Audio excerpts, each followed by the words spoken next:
మంచిర్యాల జిల్లా బెల్లంపల్లిలో చెన్నూరు ఎమ్మెల్యే వివేక్ వెంకటస్వామి మీడియాతో మాట్లాడుతున్నారు. లైవ్ లో చూద్దాం.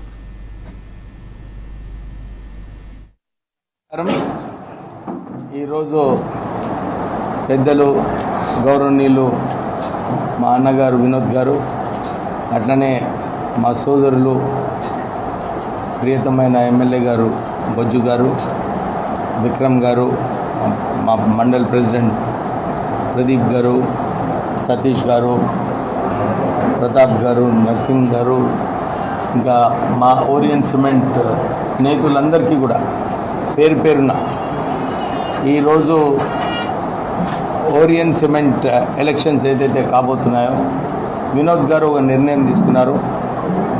మన ఓరియంట్ సిమెంట్లో విక్రమ్ గారిని అభ్యర్థిగా పోటీ చేయాలని చెప్పి వారు నిర్ణయం తీసుకోవడం జరిగింది. దీంట్లో కీలకమైన అంశం ఏదైతే బొజ్జు గారు ఇప్పుడే అన్నారు, ఆత్మగౌరవం, ఆదివాసుల ఆత్మగౌరవం నిలబెట్టాలి అని చెప్పి ఏదైతే చెప్పారో దాని ప్రకారంగానే విక్రమ్ గారు కూడా ఇది కేవలం ఆదివాసీ యూనియన్ని రిప్రజెంటేషన్ కోసము వారు ఆ యూనియన్ తరఫు నుంచి వారు నిలబడుతున్నారు. మేము కార్మికులందరికీ కూడా ఇదే భరోసా ఇప్పిస్తున్నాం. మీ అందరికీ తెలుసు వినోద్ గారు ఎట్లనో, నేను ఎట్లనో, మా నాన్నగారు వెంకటస్వామి గారు ఇన్ని సంవత్సరాలు కార్మికుల గురించి కొట్లాడి కార్మికుల భవిష్యత్తు మంచిగా ఉండాలని చెప్పి మీ అందరు తెలిసిన విషయమే. సింగరేణి సంస్థ మూతపడే సమయంలో 1,00,000 ఉద్యోగాలు ఆ రోజులలో కాపాడారంటే కాకా వెంకటస్వామి గారు అప్పుడు బీఐఎఫ్ఆర్ నుంచి తొలగించి సింగరేణిని ఆ సంస్థను కాపాడడం జరిగింది. ఈరోజు తెలంగాణలోనే అంత పెద్ద సంస్థ మంచిగా నడుస్తుందంటే అది సింగరేణి సంస్థ. మనకు ఈ ప్రాంతంలో కూడా డిఎంఎఫ్టీ ఫండ్స్, సిఎస్ఆర్ ఫండ్స్ ఇవన్నీ కూడా వస్తున్నాయంటే ఆ సింగరేణి సంస్థ వల్ల. పెన్షన్ స్కీము, ప్రావిడెంట్ స్కీము ఇవన్నీ కూడా సింగరేణి సంస్థలో కాకా వెంకటస్వామి గారు ప్రారంభించారు. అదే కార్మికుల హక్కులు కాపాడే బాధ్యత కూడా మేము మా నాన్నగారి దగ్గరికి వెళ్ళి నేర్చుకోవడం జరిగింది.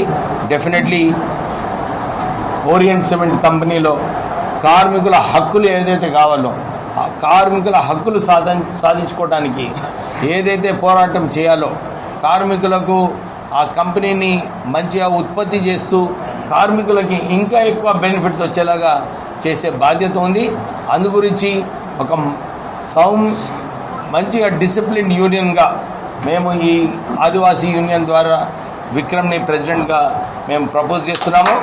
అందరికీ ఓరియంట్ కార్మికులకు, బెల్లంపల్లి ప్రజలకు అందరికీ కూడా మీ అందరు తెలుసు, ఇంతకుముందు కూడా చాలా చోట్లు మాఫియా నడిచేది. కానీ ఈసారి వినోద్ గారు వచ్చిన తర్వాత ఈ ప్రాంతంలో అయినా కానీ, చెన్నూరులో అయినా కానీ ఎక్కడ కూడా ప్రజలకు హింస లేకుండా ఈ ప్రాంతంలో ఈ రాజకీయం నడుస్తుంది.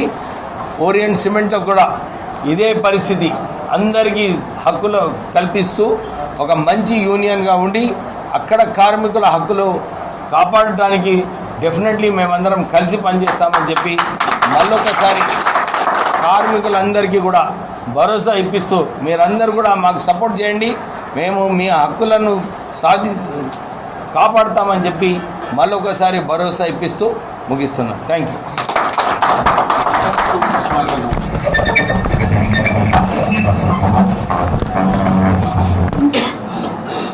ఈరోజు